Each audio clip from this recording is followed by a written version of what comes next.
على مر الزمان تألقا وأضاء للدنيا طريقا مشرقا وهدى من الرحمن يهدينا به للصالحات وللمكارم والتقى نور على مر الزمان تألقا وأضاء للدنيا طريقا مشرقا وهدى من الرحمن يهدينا به للصالحات وللمكارم والتقى هذا كتاب الله أعذب منهل أنعم به من مورد لمن استقى قد صانه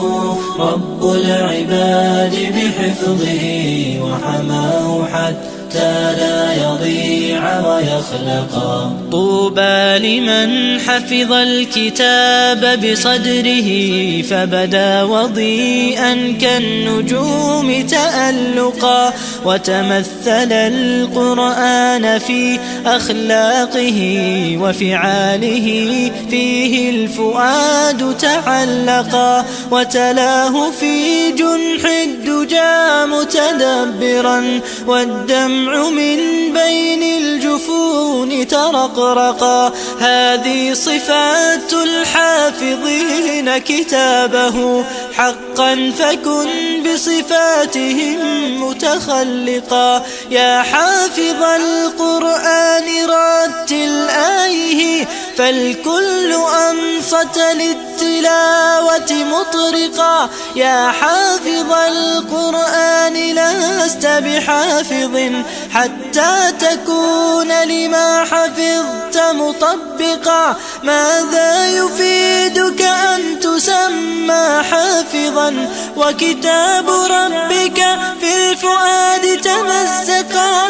يا أمتي القرآن حبل نجاتنا فتمسكي بعراه كي لا نغرقا ولتجمعي حول الكتاب شتاتنا حتى نزيل تناحرا وتفرقا ولتجعليه محكما في أمرنا وثقي بوعد الله أن يتحققا يا أمتي القرآن حبل نجاتنا فتمسكي بعراه كي لا نغرقا